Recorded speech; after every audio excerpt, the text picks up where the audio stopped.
ፕሬዝዳንት ዶናልድ ትራምፕ ቻይናን ከጎበኙ አንድ ሳምንት ባልሞላ ጊዜ ውስጥ የሩሲያው ፕሬዝዳንት ቭላዲሚር ፑቲን ቤጂንግን ገብተዋል። የሩሲያና ቻይና መሪዎች በሁለትዮሽና ዓለም አቀፍ ጉዳዮች ላይ ከተወያዩ በኋላም በተለያዩ ዘርፎች ላይ ያላቸውን ግንኙነት ማጠናከር የሚያስችሉ ስምምነቶች መፈራረማቸውም ተሰምቷል። ፕሬዝዳንት ቭላዲሚር ፑቲን የቻይና አቻቸው ሺ ጂንፒንግ በቀጣይ ዓመት ሀገራቸውን እንዲጎበኙ መጋበዛቸውም ተሰምቷል። ዘነበ ኃይሉ በቀጣይ ዝርዝር ዘገባው የሁለቱን ሀገራት ግንኙነት የሚዳስስ ዘገባ አሰናድቷል። እንከታተለው። የቻይናው ፕሬዝዳንት ሺ ጂንፒንግ ለአሜሪካው አቻቸው ፕሬዝዳንት ዶናልድ ትራምፕ ደማቅ አቀባበል ባደረጉበት ሰሞን ሌላኛውን ሀያል ሀገር የሚመሩትን ቭላዲሚር ፑቲንን ተቀብለዋል። ፕሬዝዳንት ፑቲን ቤጂንግ ከደረሱ በኋላ ለትራምፕ አቀባበል በተደረገላቸው አደባባይ ክብራቸውን የሚመጥን አቀባበልም ተደርጎላቸዋል። የሩሲያና የቻይናን ሰንደቅ በእጆቻቸው ይዘው የሚያውለበልቡ ታዳጊዎችም ቭላዲሚር ቭላዲሚሮቪች ፑቲንን በማንደሪን ቋንቋ ሁዋን ይንግ ወይም እንኳን ደህና መጡ በማለት አቀባበል አድርገውላቸዋል።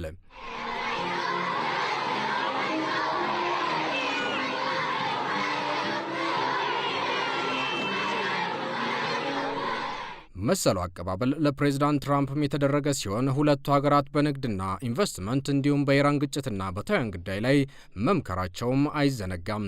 በሺና ፑቲን መካከል የተደረገው ውይይት ጠበብ ባለ ቅርጽ መካሄዱ ሲነገር ሁለቱ መሪዎች በጣም ቁልፍ በሆኑ ጉዳዮች ላይ በጥቂት ልዑካን ብቻ መነጋገራቸውን የተገለጸው። ከዚህ ውይይት በኋላ የሁለቱ ሀገራት መሪዎች በተገኙበት ሁለቱ ሀገራት በተለያዩ ጉዳዮች ላይ ስምምነቶችን ተፈራርመዋል። ቴክኖሎጂ፣ ንግድ፣ ሳይንሳዊ ምርምሮችና የአእምሯዊ ንብረት ሁለቱ ሀገራት ከተፈራረሟቸው ስምምነቶች መካከል በዋናነት ተጠቅሰዋል።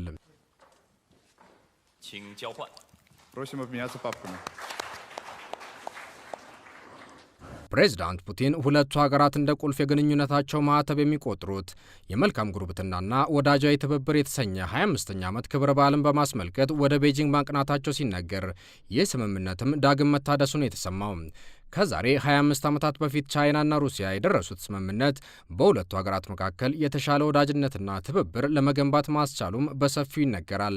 ከዩክሬን ጦርነት ጋር በተገናኘ ምዕራባውያን ሩሲያን ፊት ሲነሷት በቤጂንግና ሞስኮ መካከል ያለው ግንኙነት ከነበረው በይበልጥ ተጠናክሮ የቀጠለውም ለዚሁ ስምምነት ነው ማለት ይቻላል።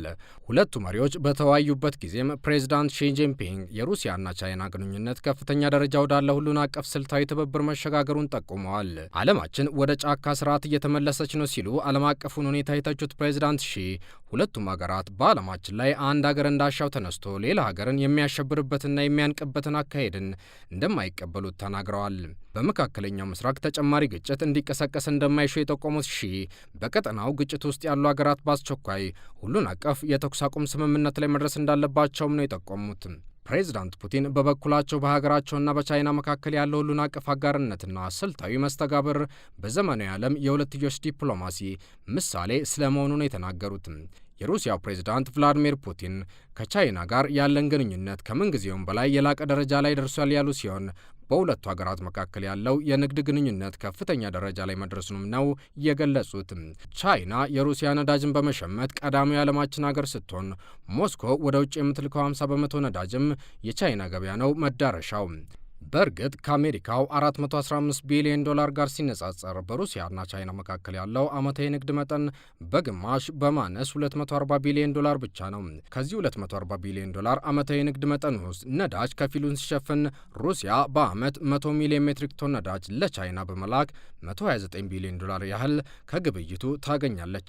ሞስኮና ቤጂንግ ባላቸው ግንኙነት ቻይና ከሩሲያ 50 ቢሊዮን ኪዩቢክ የተፈጥሮ ጋዝ ማስተላለፍ የሚችል ቱቦ ለመዘርጋት በመነጋገር ላይ ሲሆኑ ፑቲን በአሁኑ የቤጂንግ ቆይታቸው ይህንን ጉዳይ ከዳር አድርሰው ወደ ሞስኮ እንደሚመለሱ ይጠበቃል።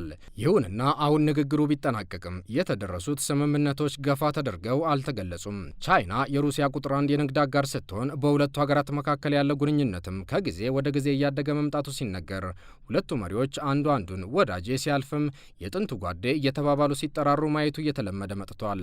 ፊታቸውን ቀጨም አድርገው በመታየት የሚታወቁት ፑቲን ቤጂንግ ሲደርሱም ከቻይና ባህል አንድ አባባል በመዋስ ምንም እንኳን ለአንድ ቀን ባይነስጋ ባንታይ 3 ክረምትን ሳንታይ ያሳለፍኩ ያህል ነው የተሰማኝ በማለት ቻይናውያንን ፈገግ አስብለዋል።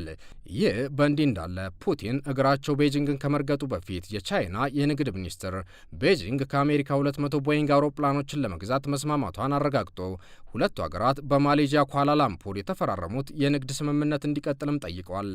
ይህም ቻይና ከአሜሪካና ከሩሲያ ጋር ያላትን ግንኙነት በጥንቃቄ እንደምትመለከት ማሳያ ተደርጎ የተጠቀሰ ሲሆን ሩሲያ በቀጣይ ዓመት ፕሬዚዳንት ሺጂንፒንግ የክብር እንግዳዋ እንዲሆኑ መጋበዟም የተሰማው። በሌላ በኩል 20 የሚደርሱ ከፍተኛ የንግድ ኩባንያዎችን መሪዎች አስከትለው ቤጂንግ ደርሶ የተመለሱት ትራምፕ አንዳች የንግድ ስምምነት በይፋ ሲያካሂዱ ባይታዩም ቻይናና ሩሲያ ግን በመሪዎች ደረጃ መሰል ስምምነቶችን መፈራረማቸውም ብዙ ትርጉም እየተሰጠው ይገኛል።